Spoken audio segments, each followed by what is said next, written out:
Aydan, sən kişi bərbəri, xana eşitmirsən ümumiyyətlə? Eşitməmişəm. Var? Mən yeni tanıdım, yeni bildim də, yəni ki, məlumatla yeni əldə elədim. Elə dedim, gəl birlikdə gedək. Qorxmadan, çəkinmədən ilk təcrübə olacaq ki, mənim bərbərim xanım olacaq. Gedək yaxınlaşaq. Təcrübə sizin üstə olacaqsa problem deyil, gedək. Bəlkə deyək. Gedək, yox. Soruşarım, bəlkə xanım saçılır səndə. Neysə, bu xanım. Nurları xanım. Bəli. Necəsiz? Salam, çox sağ olun, yaxşı olasınız. Siz necəsiz? Sizin haqqınızda çox eşitmişdik. Yəni, sosial şəbəkədə, belə deyilsin, videolar qarşımıza çıxırdı. Onu deyirəm mən Aydan xanıma ki, mənə çox təəccüblü gəldi ki, kişi bərbəri xanım. Adətən öyrəşmişik ki, xanımlar, xanım saçını bəzəyərlər, vizajı ilə məşğul olarlar, amma kişi bərbəri olmaq Bir ayrıcalıqdır və mən də eşidəndə düzü biraz təəccübləndim. Anar bəy dedim ki, gəlin gedək bir baxaq. Elə sizin üstünüzdə də görək necə olacaq. Ona görə mən qorxmuram Anar bəy. Mən görmüşəm videoları, tam rahatlığına Onda gedək. Baxmayaraq, mən bərbərim kişi bərbəridir. Özüm mən belə deyək, etibarlı insanam da bərbərimi dəyişən deyiləm. Yəni 20 illə eyni bərbər saçını düzəldir. Bu dəfə... Yox, mən yəqin ki, mənə görə deyil. Baxaq da. Baxaq. Buyurun. Necə Yaxşı, çox sağ olun, yaxşıdır hər şey. Siz Yer necəsiz? sizin icarədə olan yerimizdir. Bəli. İcarə. Bunun əvvəl hansısa bir məkanda? Çox məkanlarda olub, yəni ki, indi onların adını istəmirəm. Artıq neçə ildir? Artıq hardasa 7 il var. 7 ilə yaxındır ki, 6 Bəs daha əvvəl hansı işlərlə məşğul olmusunuz? Daha əvvəl heç nə. Mən düşünürdüm ki, siz yəqin daha əvvəl qadın belə deyək salonda çalışmısınız, sonra keçmisiniz bu işə. Niyə məhz birdən-birə kişi bərbəri? Bu yəni planlı şəkildə olmayıb. Sadəcə o ilk yəni rastıma çıxan bir iş, yəni kişi bərbərində köməkçi idi. Yəni elə başlamışıq. Yəni onsuz da yəni bərbərlərin hamısı yəni elə başlayır. Köməkçi kimi başlayır. Sonra artıq Qərar verdiniz ki, özüm bərbər olacağam. Bəli, yəni bu iş hardasa mənim marağımı çəkdi. Nurlan xanım, sizin təhsiliniz ortadır, yoxsa ali təhsillisiniz əsasında? Yox, orta təhsildir, amma peşəm kişi bərbəri. Ailənizə dediniz ki, mən artıq kişi bərbəri olmaq istəyirəm. Çox güman ki, reaksiyalar biraz fərqlidir. Elə baş vermədi. Sadəcə o mən iş lazım olduğuna görə ilk qarşıma çıxan yəni kişi bərbərində köməkçi idi və mən hardasa bir 2 il işləyəndən sonra bəli, hələ də evdə elə bilirdilər ki, mən qadın salonunda çalışıram, amma sonradan yəni ki, görəndə ki, mən kişi bərbəriyəm, normal qarşılandı, yəni ki, burada böyük bir rezonans doğurmadı. Çünki insanlara biraz qəribə gəlir, düşünürlər ki, qadındır, necə eləyəcək, nə iş görəcək. O təkcə bizdə beləncidir. Halbuki yəni MDB ölkələrində xanımların əksəriyyəti, yəni kişi bərbərlər xanımlardır və bizdə də artıq bu yayılmaqdadır. Amma nə qədər peşəkardırlar onu. Belə olur ki, gəlirlər içəri, görürlər ki, qadındır, amma çıxıb gedirlər, yəni oturmurlar da belə deyək stula. Yəni elə hadisələr olub, əvvəllər olurdu ki, hardasa güvən yox idi, amma güvənsiz oturanlar da olub, çox yəni ki, razı gedirlər. Mən indi güvəndə əyləşim. Baxaq görək. Hər saç düzümünü edə bilirsiniz, yəni nə deyirlərsə onu edirsiniz, həm saç, həm saqqal. Bəli. Həm də saçım elə zamanı idi. Fürsətdən istifadə edirik. Biz indi saçı əgər kəsəcəksə, əl vuracaqsa, yəni yumalıyıq saçı. Sizin yəni iş prosesi? İş prosesi, yəni saç yulur, kəsilir, sonradan bir də yolur. Bizə adətən, mən məsələn kişi bərbərlərdə oluram, mən elləri var ki, təbii bizdə məsələn saçını düzəldir, belə deyək də özləri orada yuduzurmur, eləmir, evdə yuzurlar. Amma yanda da bərbərlərimizin çoxu məsələn, saçı qırxdıqdan sonra, kəsikdən sonra. Əvvəlcədən yumurlar. Əvvəl yumurlar. Mən elə ki, o biraz tənbəlliyə görə. Mən məsəl üçün Çünki normalda saç açılması üçün, nə qədər yəni yulsa da, saç bir neçə saatdan sonra sınır. Saçın açılması üçün yəni saç öncə yulmalıdır. Əgər saç düzümü, saç kəsimi ideal alınmasını istəyirsə, müştəri də bərbərdir, saç yulmalıdır, kəsilməlidir. Sonra bir də yulur. Mən ilk dəfə bir 12 il, 13 il əvvəl Türkiyədə saç kəstirdim. Orada baxın, siz dediyiniz qaydalar, ilk gələn kimi saçı yurdular, sonra kəsindən sonra yenidən yurdular. Kim normal qadın saçını da kəsəndə birinci yuyurlar, daha sonra kəsirlər. Amma qadın saçında hardasa ehtiyac olmur.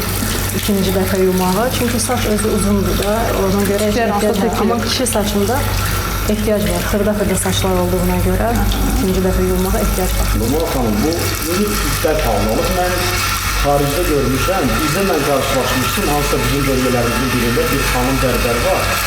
O səyyar da xidmət edir. Məsələn, müştərilərin evinə də gedir. Belə bir sizin belə bir iş prosesiniz, qrafikiniz yoxdur ki, məsəl üçün burada xidmət göstərdim, kimsə gələ bilmirsə salona yanıma, mən gedim evdə xidmət göstərim, yoxdur, onu işlədiyim bir yerdə.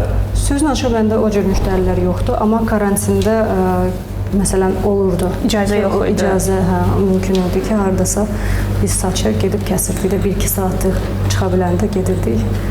Yəni bunu icra edirdik. Belə stil deyilsə, qiymət nə qədərdir? Qiyməti sonda deyək. Qazanc var ümumiyyətlə? Pis deyil yəni ki, o insanın özündən asılıdır. Nə qədər dediyim kimi çox işləyirsənsə çox qazanırsan, az işləyirsən az qazanırsan. Yəni tənbəllik eləyirsənsə saat nə bilim 2-əcən, 3-əcən yatırsansa evdə, təbii ki, orada da yəni qazanc. Amma düşünürəm ki, əvvəlki illərə nisbətən bu kişilərin ön yarğısı deyək azalıbdır məncə. Hə, azalıb. Yəni əvvəllər daha çox idi. Mənə gəlir ki, ümid edirəm ki, ümumiyyətcə olmayacaq bu. Çünki bu ön yarğı və bu belə deyək də sağlam olmayan düşüncə bizim işimizə çox mane olur. Təsir edir əməli. Təbii ki, təsir edir.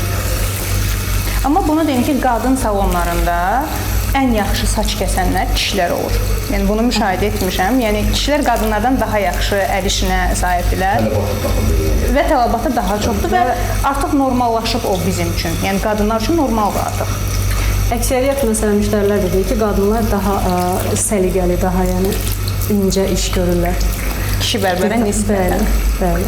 Daha yəni kişi bərbərlər bir qədər deyirsə kobud rəftar eləyir, kobud yəni ki, maşınka ilə falan işləyir. Eynisində mən qadın belə deyək, saç kəsənlər üçün deyə bilərəm ki, kişi saç kəsənlər daha incə işləyir, daha belə detallı işləyir.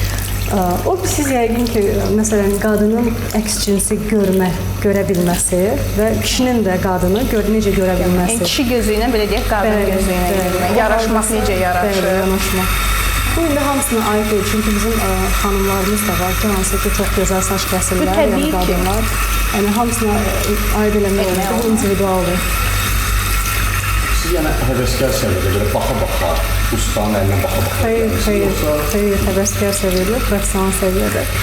Bir il peşə məktəbini, yəni buna görə mən öyrəndim. Bəli.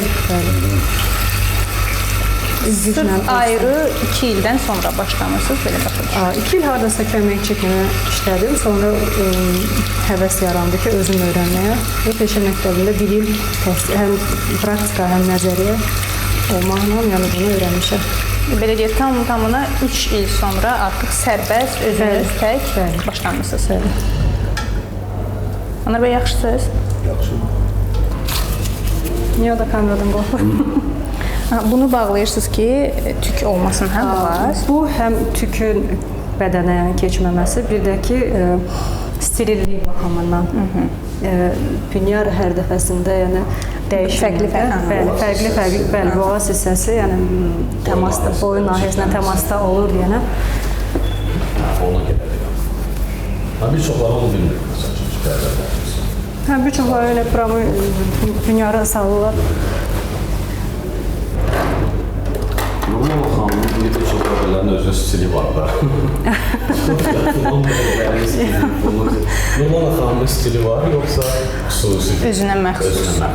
Xüsusi stil deməzdim, amma bir çox yəni illərlə işləyən bərbərlər var ki, hansı ki, bəzən görsən formanı, üzün, başın formasına uyğun və yaxud da üzə yaraşan formanı tuta bilmirlər. Yəni mən həmişə ona deyirəm ki, mən formanı tuturam. Çox yəni ki, yaxşı eləyə bilirəm. Məncə burada bayaq dediyiniz o qadın gözü, kişi gözü məsələsi rol oynayır. Eynən. İndi biz nə edəcəyik? Siz özünüz dediyiniz kimi də baxın da. Baxın Anar bəyin üzünə hansını uyğunlaşdırırsınız da. Saçın tipinə, saçın strukturuna, bir də ki, baş formasına uyğun. Ən köhnə müştəriniz neçə il idi? Hardasa var da bir 6 il. Yəni mən onu nəzərə alsaq ki, mən il yarım hardasa Azərbaycanda olmadım. Yəni Rusiya ölkəsində yaşadım. Mən qayıdıb gələndən sonra qayıdıb gələn müştərilər də var. Hətta Bəli, belə sadiq müştərilərimiz də var. o mənim də. Oğlumun saçını ən çox. Hətta təzə başlayanda belə onun saçında praktika edirdim.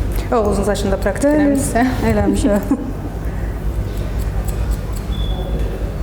İndi hərdən özü şeyli gəlir ki, bəs saçımı kəsmək falan.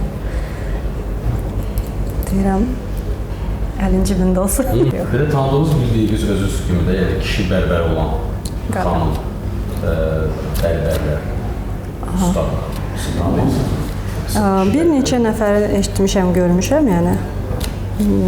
Da illərlə işləyirlər. Çox da yaxşı. Yəni bir yaşlı xanımı eşitmişəm Targovu tərəfdə. Haçan eşidirəm deyirlər ki, yəni Targovda yaşlı xanımdır, illərdir işləyir artıq. Maraqlı, düzdür görməmişəm özünü, amma maraqlı gəlir. O bizdə daha Çünki çox. xaosdan qidalanırlar. Tabii bilmirəm nə ilə qidalanırlar, amma Gün ərzində neçə saat işləyirsiniz? Məsəl üçün, sırf bu işə öz zamanınızı ayırırsınız. bir də görürsünüz ki, elə vaxt olur ki, çörək yeməyə belə vaxtın olmur. Bir də görürsünüz ki, sakitçilik olur. Yəni o Günə görə dəyişir. hər günə görə dəyişirmi deyim, bilmirəm nəyə görə dəyişir, amma bizdə konkret İş saatı yox. iş saatı da yoxdur, stabillik də yoxdur. Ki sırf bu gün mən gəldim, məsələn 5 nəfər, 10 nəfər saç kəsəcəm deyə bir şey yoxdur. Anar bəy daha yaxşı bilər. Normalda da kişi bərbərlər belə qayçı ilə çox işləyir, yoxsa Nurlan xanım? Əvvəllər daha çox işləyirlər sanki, mənə gəlir ki, qayçıdan istifadə edirdilər, qayçı daraq. Bu son zamanlar elə bir ki, çoxsu bu Maşınka ilə tez olsun deyənə yola verilir. Çünki bayaqdan fikir verirəm, cəmi bir dəfə deyəsən maşın Siz nəyə görə? Çünki maşınka bizə sadəcə bu hissədə yəni ki, azaltmağa lazım oldu. Amma digər hissələri ki, uzun saxlayırıq deyənə orada maşınka ehtiyac olmayacaq. Ona görə də bizdə də qayçı həmişə nə deyirlər, ruslar demişkən, daragoy da o istəyir. Yəni maşınka ilə işləməyə nə var ki, yəni tez bazarla, amma əsas qayçı daraqla. Və məncə qayçı daraqla işlədikdə iş prosesi daha da uzanır. Bəli. Saat olaraq. Vaxt baxımından daha uzanır, amma nədənsə mənim daha çox qayçı daraq xoşuma gəlir. Tək ələ baxmaqla öyrənmək olur yoxsa? Yəni tək Normal xanım, bu ələ baxmaqla neçə müddət öyrənmək olar məsələn? Normal insan neçə ay məsələn dərk edir ki, bu sənin sirlərini və yaxud da ki, tək sərbəst saç düzəldə bilər, kəsə bilər. Adam var məsələn 2-3 aya da götürə bilər, adam var yəni daha çox, 1 ildən daha çox müddətə götürür, amma təkcə baxmaqla deyil, bunu həm praktikada həm nəzərə kifayət eləmir. Yəni baxıb məsələn informasiyalı ola bilərsən, amma sənin əlin işləmirsə, bu sənə elədir ki, bizim özümüz belə, yəni ki, neçə illərin təcrübəli bərbər olsaq belə bir neçə müddət işləməndə əl yatır. Yəni belə bir deyim var bizdə, həqiqətən də o elədir. Əsas praktikada. Əl işləməlidir bizdə ki, yatmasın. Həm o ki qaldı o dərinliyini götürmür. Biz hələ indiyə qədər də hər dəfəsində nəyisə öyrənirik. Yəni biz o zaman desək ki də, yəni artıq mən hər şeyi bilirəm, inkişafdan artıq o gün yəni dayanırıq və o təkəbbür də, yəni insanın təkəbbürü onu qabağa heç vaxt apara bilməz. Belə izləyirsiniz əcnəbi bərbərləri falan, yəni xüsusi deyəsiniz ki, daxil olun, hər gün baxın, görün nə yeni. Hər gün yox, amma ən azından yeni bir trend olanda, ya da maraqlı nəyisə olanda, saç kəsimi olanda təbii ki istəyirəm. Artıq bitdi hə saçımız? Bəli, bizdə bitdi. Anar bəy bəyəndiniz? Əla, özümdən hədər yedirmədim də güvənəcəm. Yəni böyük bir dəyişiklik eləmədik, sadəcə olan yəni formanı saxlamaqla səliqəyə saldıq. Təşəkkür edirəm, çox sağ olun. Həmişə təmizlikdir. Sağ olun.